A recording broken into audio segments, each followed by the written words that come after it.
Chapter 13 આંકડાશાસ્ત્ર સ્વાધ્યાય 13.3નો 7મો example મધ્યસ્થ માટેનો છે. નીચેનું વિતરણ એક ધોરણના 30 વિદ્યાર્થીઓના વજન આપે છે. વિદ્યાર્થીઓના વજનનો મધ્યસ્થ શોધો. શું કીધું છે? નીચેનું વિતરણ એક ધોરણના 30 વિદ્યાર્થીઓના વજન આપે છે. વિદ્યાર્થીઓના વજનનો મધ્યસ્થ શોધો. અહીં આપણને કોષ્ટક આપેલું છે, વજન આપેલું છે, વિદ્યાર્થીઓની સંખ્યા આપેલી છે અને સંચય આવૃત્તિ. અહીં વર્ગ આપેલા છે 40 થી 45, 45 થી 50, 50 થી 55. આ રીતે 5-5નો ગાળો છે વર્ગનો. વિદ્યાર્થીઓની સંખ્યા એટલે કે FI એ આપેલી છે, કુલ 30 છે. તો સંચય આવૃત્તિ એટલે કે CF, બરાબર, એ આવૃત્તિ છે એનો સંચય એટલે સરવાળો કરીશું, બરાબર. તો 2 પછી 2 + 3 એટલે 5, બરાબર. એ જ રીતે 5 પ્લસ શું થશે 8 એટલે 13 થશે. જે 13 મળ્યા 13 + 6 એટલે 19, 19 + 6 એટલે 25, 25 + 3 એટલે કેટલા મળશે આપણને? 25 + 3 એટલે કે 28 અને 28 + 2 એટલે 30 થઈ જશે, બરાબર ને? તો આ રીતે આપણને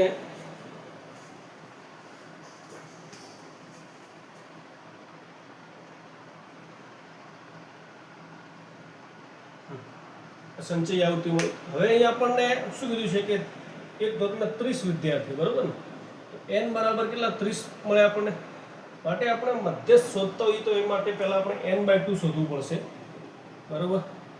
તો વર્ગીકૃત માહિતી છે એમાં n/2 બરાબર કેટલા મળશે? 15 મળશે. તો આપણે જોઈશું કે 15 અહીં 13 સુધી તો 15 ના હોય, તો એના પછીના અંદર 15 હોય. એટલે 15મું અવલોકન જોવા જઈએ તો ક્યાં મળશે? તો કે 15મું અવલોકન આપણને ક્યાં મળશે? તો કે 55 થી 60માં. ક્યાં મળશે? 55 થી 60માં સમાયેલ હોવાથી 15મું અવલોકન 55 થી 60માં જોવા મળશે આપણને. તો માટે શું મળશે કે મધ્યસ્થ વર્ગ કયો મળશે? તો કે 55 થી 60 છે જે શું મળશે આપણને?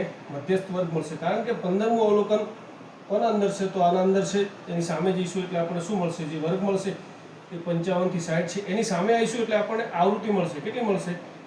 તો આવૃત્તિ 6 મળશે, બરાબર. હવે પાછા અહીં આવીશું અને ઉપર જઈશું એટલે આપણે શું મળશે? સંચય આવૃત્તિ મળશે, બરાબર. તો જે અવલોકન આપેલું છે એના ઉપરની જે આવૃત્તિ મળશે, સંચય આવૃત્તિ, તો એ કેટલી મળશે? 13 મળશે. તો CF 13 મળે છે. અને અહીં વર્ગ લંબાઈ કેટલી છે? તો કે 5ની છે. તો જોઈ શકાય કે આ વર્ગ છે એની અધસીમા કેટલી છે? તો કે 55 છે. અધસીમા અને ઉર્ધ્વસીમા. અધસીમા 55 છે. તો L એટલે મધ્યસ્થ વર્ગની અધસીમા કહેવાય, જે કેટલી છે? 55. CF એટલે મધ્યસ્થ વર્ગના આગળના વર્ગની સંચય આવૃત્તિ. મધ્યસ્થ વર્ગના આગળના વર્ગની સંચય આવૃત્તિ કેટલી છે? એટલે કે 13 છે. પછી મધ્યસ્થ વર્ગની આવૃત્તિ, તો મધ્યસ્થ વર્ગની આવૃત્તિ કેટલી મળશે? 6 મળશે. F અને H વર્ગ લંબાઈ છે. તો આ મુદ્દા જે છે એ તમે લખી પણ શકો અને તમે માત્ર એને સમજીને સીધું આ રીતે લખી શકાય કે અધસીમા છે, સંચય આવૃત્તિના આગળના વર્ગની આવૃત્તિ અને વર્ગ લંબાઈ, બરાબર. તો હવે મધ્યસ્થનું સૂત્ર m બરાબર L પ્લસ કૌંસમાં n/2 - CF અપોન F, બરાબર. શું મળશે?